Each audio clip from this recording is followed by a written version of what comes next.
There are a lot of companies that are out there, a lot of our listeners today that are still trying to figure this out. What was your day-to-day like before using a SaaS management platform? What were your biggest headaches? And I'm sure some of our listeners are going to be like, aha, I'm feeling that too. Yeah, before that, it was all manual. So we were using products akin to, Excel spreadsheets to manage, relational databases that's completely manually updated.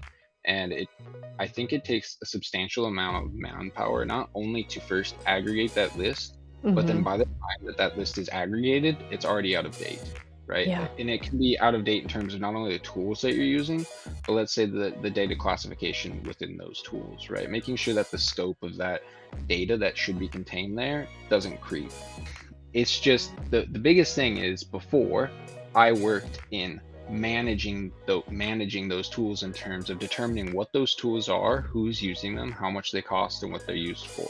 And then very little time in taking strategic decisions on how we should act on those tools in the scope of the entire organization, which I think is what my role is more hired for in both cases. It's more Hmm. about acting on the data, acting on the problems, the gaps, the pain points, instead of finding them, right?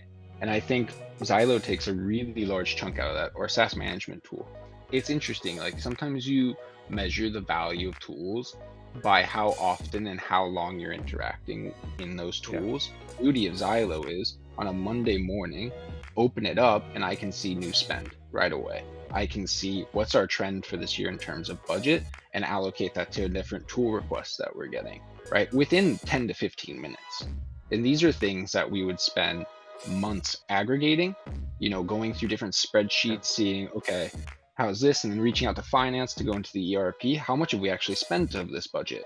And then them getting back to me a couple days later. So information that was typically disparate, hard to aggregate and view is Hmm. now in one place and I can action on it then. It really takes a lot of the hurdles out of the way.